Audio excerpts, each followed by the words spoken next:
क्या हर चीज का कारण वास्तु होता है? नमस्ते, मैं हूं अंकिता, वास्तु कंसल्टेंट।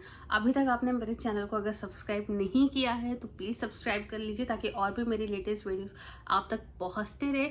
और लाइक करना ज़रूर मत भूलिएगा और कमेंट ज़रूर किया करिए कि आपकी अगर कोई भी क्वेरी है तो आप मुझे कमेंट बॉक्स में ज़रूर लिखा करिए और डोंट फॉरगेट टू सब्सक्राइब। अब आज की टॉपिक है कि क्या हर चीज़ का कारण वास्तु होता है? कई लोग हर चीज का कारण वास्तुशास्त्र मानते हैं। कोई भी प्रॉब्लम आया तुरंत बोलते हैं मेरे घर में वास्तु दोष है या मेरे घर में ऊर्जाएं अच्छी नहीं है, इसकी वजह से ही मुझे प्रॉब्लम आ रही है लाइफ में। और अगर उन्होंने वास्तु कंसल्टेशन लिया और वास्तु की ट्रीटमेंट करवाई, उन्होंने उपाय सारे करवा लिए, तो भी उनकी लाइफ में प्रॉब्लम अगर आती ही जा रही है तो भी उसका रीजन वो वास्तु दोष ही बोलते हैं कि मेरे यहाँ वास्तु दोष प्रॉपर तरीके से हटा नहीं है और प्रॉब्लम और ज्यादा बढ़ गई है। तो आफ्टर ट्रीटमेंट के बाद भी आपको कोई भी इफेक्ट नहीं आया है और इसके बाद आप अपने ग्रह नक्षत्र को भी बोलने लगते हैं कि मेरे ग्रह नक्षत्र अच्छे नहीं है, इस वजह से मेरे लाइफ में प्रॉब्लम्स आना स्टार्ट है।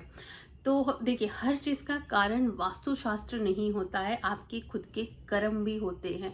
कि आपके यहाँ अगर वास्तु दोष तो ठीक है, बट कर्म नहीं आपके अच्छे हैं तो आपके लाइफ में हर चीज इफेक्ट करना स्टार्ट कर ही देता है। अगर आपको लग रहा है आपके यहाँ वास्तु दोष है और आपने अभी तक उसका उपाय नहीं कराया है तो आप अपने एरिया के बेस्ट कंसल्टेशन जो है वास्तु के, उनको बुलवा के वहाँ पे वास्तु चेक करवा सकते हैं, वास्तु ट्रीटमेंट करवा सकते हैं।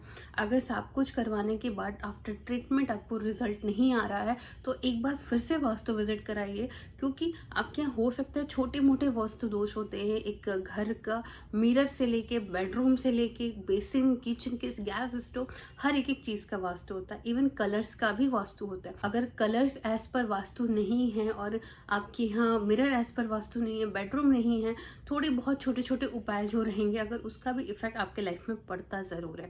तो अगर ये वास्तु दोष में आ रहा है तो आपके लाइफ में इसका इफेक्ट तो जरूर आएगा।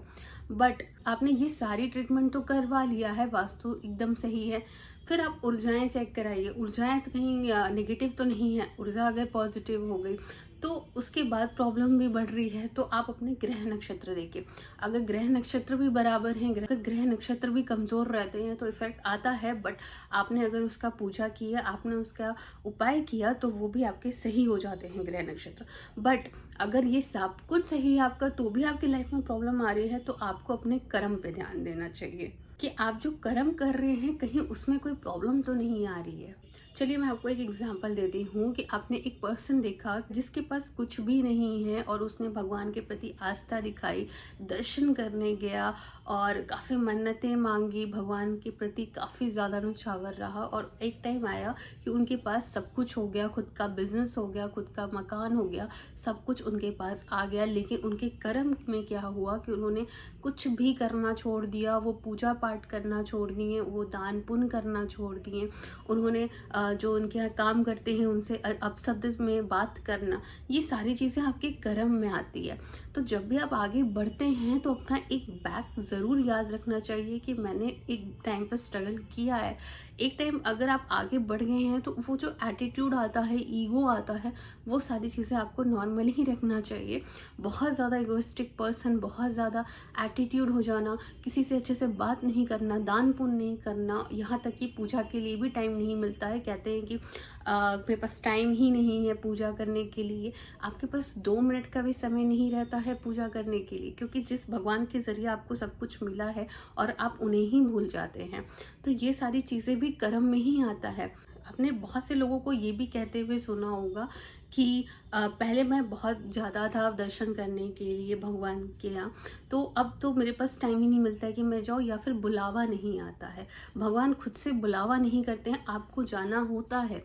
पहले जब आपके पास कुछ नहीं था, आपको सब कुछ चाहिए था, तो आप भगवान के पास खुद ही जाते थे। आज आपके पास सब कुछ हो गया है तो आपके पास एक बहाना हो जाता है बोलने के लिए कि भगवान ने मुझे बुलाया ही नहीं। ऐसा नहीं होता है। कई लोग बोलते जम्मू कश्मीर से मुझे बुलावा नहीं आया है, माता रानी का बुलावा आएगा तो जाऊंगा, या फिर शिरडी से मुझे बुलावा नहीं आया है, वॉटएवर। बट बुलावा नहीं आएगा, आपको खुद से जाना ही होगा। खुद ही टिकट कराइए और जाइए। बुलावा के मामले में आप एक एक तरीके से एक्सक्यूज़ ही दे रहे हैं। आपको खुद से ही एक्टिव होना पड़ेगा, क्योंकि आप इतना ज़्यादा काम में व्यस्त हो जाते हैं। जब आप ग्रोथ करते हैं तो आप काम में इतना ज़्यादा व्यस्त हो जाते हैं कि आपके माइंड में ये चीज़ नहीं रहता है कि जिसकी वजह से आपको ये सारी चीज़ें मिली है उनको ही आपने खो दिया है।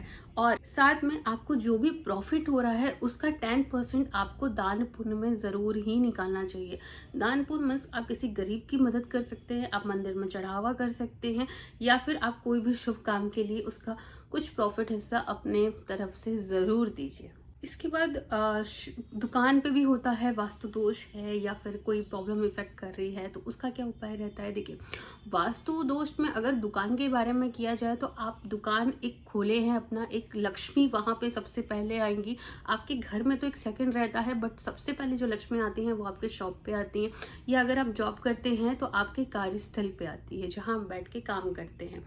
इसलिए जब भी आप कार्यस्थल पे बैठिए तो वहाँ पे कभी भी नशे की हालत में नहीं बैठ के काम करना चाहिए। जैसे बहुत से लोगों को मैंने देखा है, अपने क्लाइंट्स में भी मैंने देखा है कि लोग अपने काउंटर के अंदर बैठते हैं, बट वहाँ पर ही बैठ के गुटखा खाते हैं, पान खाते हैं, या फिर खैनी खाते हैं, वॉट एवर द थिंग्स, या स्मोक करके आते हैं, वहाँ बैठते हैं। ये सारी चीज़ें भी आपके कर्म में ही इन्वॉल्व होती है। या फिर आप वहाँ बैठ के गाली गलौज करते हैं, अब्यूजिंग करते हैं, ये भी आपके कर्म में आता है। या फिर आप वहाँ पे बैठ के खाना खाते हैं, जूठा चीज़ें अपने काउंटर पे रखते हैं, और पूजा पाठ ही नहीं करते हैं अपने दुकान पे, अपने स्टाफ से बोलते हैं पूजा पाठ करने के लिए क्योंकि आपके पास टाइम नहीं है। या फिर आप शॉप बहुत लेट में ओपन करते हैं, आराम से उठना है, आराम से, अब तो अर्न करने ही लगा हूँ तो आराम से उठूँगा, आराम से ही जाऊँगा और पूजा पाठ भी करूँगा। तो ये सब चीज़ें आपकी बैक होने की स्टार्टिंग हो जाती है। जब भगवान ने आपको सब कुछ दिया है तो आपको उसकी इज्जत करनी चाहिए। जब तक आप इज्जत नहीं करेंगे तो आपके कार्यस्थल, आपकी चीज़ें भी आपको इज्जत नहीं करेंगी। तो ये सारी चीज़ें आपके कर्म में ही इन्वॉल्व होती है। दूसरा चीज़ होता है कि पैसे, जो लक्ष्मी होती हैं उनको अच्छे तरीके से रखना। बहुत लोग क्या आता है कि बहुत ज़्यादा कैश हो जाता है या पैसे हो जाते हैं तो उसको इधर उधर फेंकना स्टार्ट कर देते हैं, या चिल्लर हो जाता है तो उसको भी इधर उधर फेंकना स्टार्ट कर देते हैं, एक स्थान नहीं बनाते हैं रखने के लिए। तो ये सब भी कर्म में ही आता है कि आपके पास जो भी लक्ष्मी है उसकी इज्जत करिए, एक स्थान पे ही रखिए कि इधर उधर फेंकी मत उसको। और जो थूक लगा के नोट गिना जाता है वो भी नहीं करना है। हाथ साफ करके उसके बाद ही आपको पैसे गिनने चाहिए, कैसे भी हाथ से पैसे नहीं लेने चाहिए।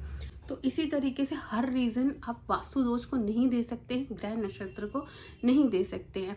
रीज़न होता है, वास्तु दोष भी होता है, ग्रह नक्षत्र भी होता है और कर्म भी होता है, तीनों ही होते हैं इसमें। बट जो वास्तु दोष है अगर उसका ज़्यादा इफेक्ट आ रहा है तो आप पहले वास्तु दोष ठीक कराइए। अगर वो सही है तो ऊर्जा ठीक कराइए अपने घर का या दुकान का। और अगर वो भी ठीक है तो आप पहले अपने छोटे मोटे चेंजेस देख लीजिए, कहीं छोटे मोटे चेंजेस तो नहीं करवाने हैं, वो सारे रेमेडीज़ कराइए। उसके बाद अपने ग्रह नक्षत्र दिखवाइए और उसके बाद आप अपने कर्म भी देखिए कि आप जो कर्म कार्य कर रहे हैं उसमें आपका कर्म कैसा चल रहा है। क्योंकि आप जो कर्म कर रहे हैं उसमें आपको काफ़ी ज़्यादा इन्वॉल्व होना पड़ता है, क्योंकि आपको नहीं समझ में होता है कि आप क्या कर रहे हैं, आप लोगों से किस तरीके से बात कर रहे हैं। क्योंकि हम कभी कभी जब इतने ज़्यादा अर्न करने लगते तो एक ईगोइस्टिक हो जाता है, तो हम किसी को भी अपशब्द बोल देते हैं। बट आगे वाला पर्सन को अगर बात बहुत दिल पे लगी और उन्होंने बद्दुआ दिया या कुछ भी किया तो वो हमारी चीज़ों को बहुत जल्दी लग जाता है। इसलिए कभी भी अपने पेरेंट्स को, आपके यहाँ जो कार्य कर रहे हैं उनको, और जो भी छोटे लोग हैं उनको कभी भी गंदे तरीके से बात नहीं करना है, अपशब्द तरीके से बात नहीं करना है, उनकी भी इज्जत करिए। और इसी तरह हर चीज़ का कारण सिर्फ और सिर्फ वास्तु दोष को हम नहीं बोल सकते, या सिर्फ और सिर्फ ग्रह नक्षत्र को नहीं बोल सकते हैं, कर्म को भी बोलते हैं।